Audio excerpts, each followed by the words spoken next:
hjertelig velkommen tilbake til en splitter ny video her på min kanal. I dag så tenkte jeg å gjøre noe jeg aldri har gjort før.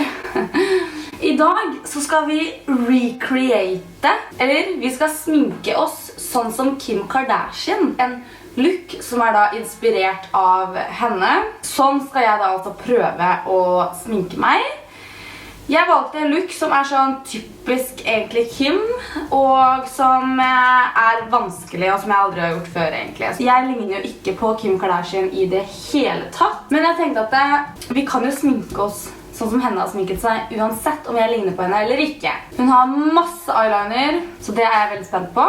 Jeg kler egentlig ikke så mye eyeliner, i hvert fall ikke så mye under øyet og sånne ting. Vi kan egentlig bare i gang med denne videoen her. Før vi går videre i denne videoen her, så hadde jeg satt så utrolig stor pris på om du abonnerte på kanalen min. Det den røde knappen nede her. Og hvis du trykker på bjella ved siden av denne knappen, så kan du også bli en del av VIP-skåden min her på YouTube. Da får du varsler hver gang jeg legger ut video, og det vil du ikke gå glipp av. Så, vi starter. Enkelt og greit. Eller det her ikke enkelt, og det kommer ikke til å bli greit, men ok.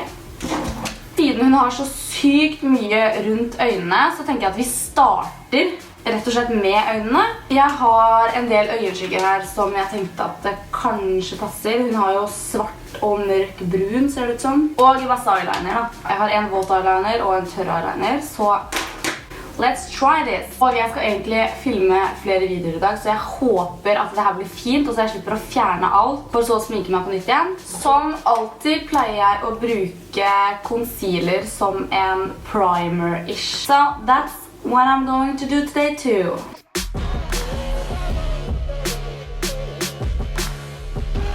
Vi kan starte med en litt sånn brunfarge, fordi vi kan bygge oss litt oppover. Så jeg tenker at vi kan begynne med den brunfargen her, over hele øyelokket.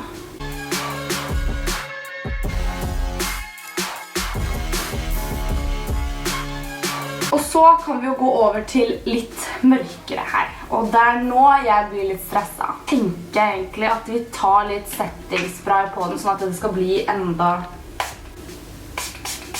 Så dypper vi da i helt svart øyenskygge. Dette her kommer ikke til å gå bra.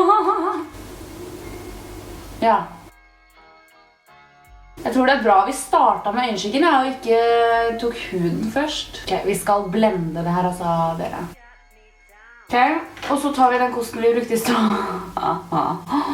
Og så blender vi det her.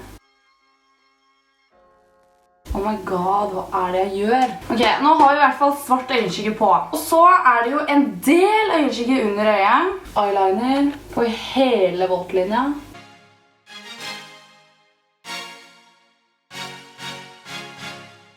Oh my god, det ser ut som en emo. Og så kan vi egentlig starte med foundation og huden, fordi mascara og vipper og alt det resten nå, det tenker jeg at vi tar etterpå. Så da går vi inn med min farge foundation, og jeg nødt til å bruke en del solpudder i dag, fordi jeg jo ikke like brun som hun selveste queenen her.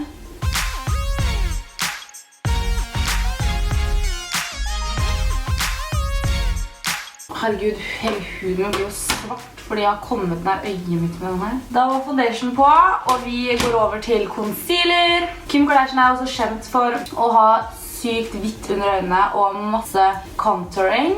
Så det går vi selvfølgelig for i dag. Altså, det ser ikke så ille ut, gjør det det? Og siden Kim Kardashian så tan og har masse contouring, så tenkte jeg at jeg skal bruke kremcontour i dag. Så det her en brun concealer i skinnene og i panna. Jeg lurer på hvordan dette kommer til å gå, ja. Da det bare å blende.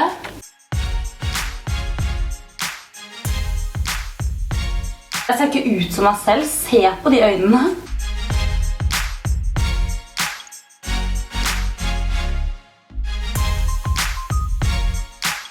Ok, da fikk jeg i hvert fall litt farge, så jeg ikke død ut lenger.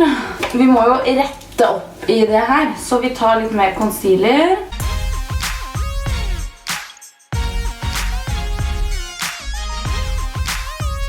Da tenker jeg at vi ferdig med kremkontor, men vi må jo sette det her på plass. Så jeg har Laura Mercier Setting Powder, og bare smadrer putter det rett på. Jeg ser jo nå at vi må ta den underste eyelineren på nytt. Ok, det ser ikke så ille ut til nå. The Balm sin browser. Og siden jeg har så sykt mye mørk concealer i ansiktet, tenker jeg at den her kan vi ikke bruke så mye av. Og halsen jo selvfølgelig viktig.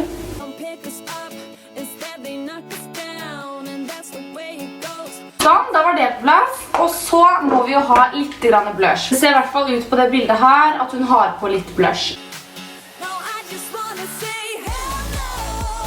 Og så tenker jeg at vi hopper til øyenbryn. Bryngeleen fra Anastasia med en sånn her kost. Jeg bare tegner mine egne bryn, pluss litt sånn inspirasjon fra det bildet.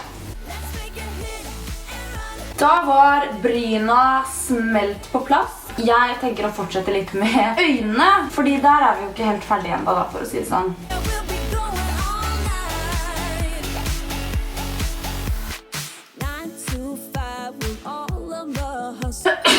Jeg tenker at vi kjører på med våtliner nå. Tar en enkel vinge oppe.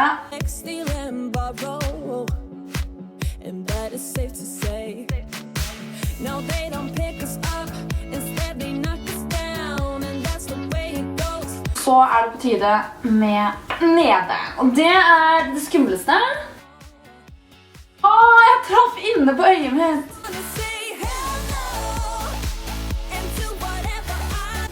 Jeg traff øyet mitt igjen. Hvorfor ser Kim ut som en gudinne, mens jeg ser ut som en emo?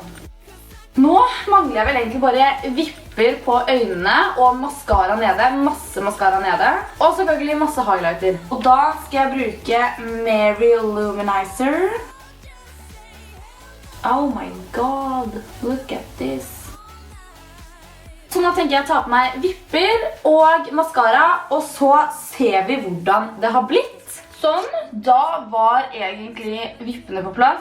Mascara nede har jeg tatt på, og helt ærlig så synes jeg ikke det ser så ille ut som jeg trodde det skulle gjøre. Vi mangler jo en ting, og det lepper. Kim har på ganske nude lepper, så jeg tenker at vi bruker Jeffree Star sin Celebrity Skin.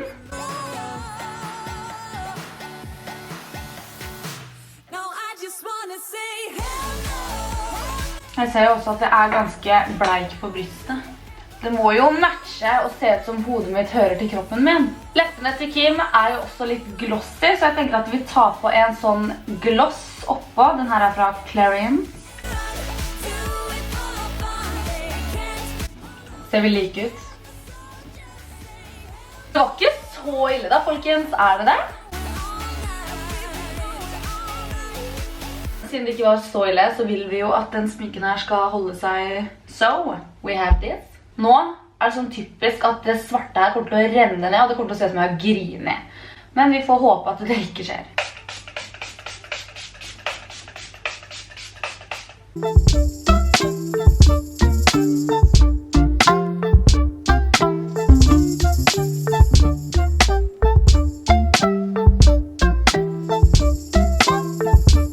Jeg tror ikke dette her kommer til å være en look som jeg kommer til å gå for ganske ofte. Men til å tro at det kom til å bli seriøst skikkelig stygt, for det trodde jeg at det kom til å bli, så synes jeg helt ærlig at ikke at det fælt å se på. Jeg synes ikke det stygt, men det ikke noe jeg kommer til å sminke meg som igjen, tror jeg. Men hvem vet? Kanskje. Kommenter gjerne i kommentarfeltet hvis du synes jeg klarte denne looken og lignet i hvert fall litt på Kim K i ansiktet. Hvis ikke, så det helt greit. Jeg skjønner at dere ikke syns det, for jeg syns ikke det selv. Men jeg håper uansett at dere likte denne videoen her og har lyst til å gi meg en tommel opp. Da blir jeg superglad. Og så må dere ikke glemme å abonnere på kanalen min under her. Det kjapt gjort, helt gratis, og hvis du også trykker på bjella ved siden av abonner-knappen, så kan du bli en del av VIP. Da får du varsler hver gang jeg legger ut video, og det vil du ikke gå glipp av. Så snakkes vi i neste video. Ha det!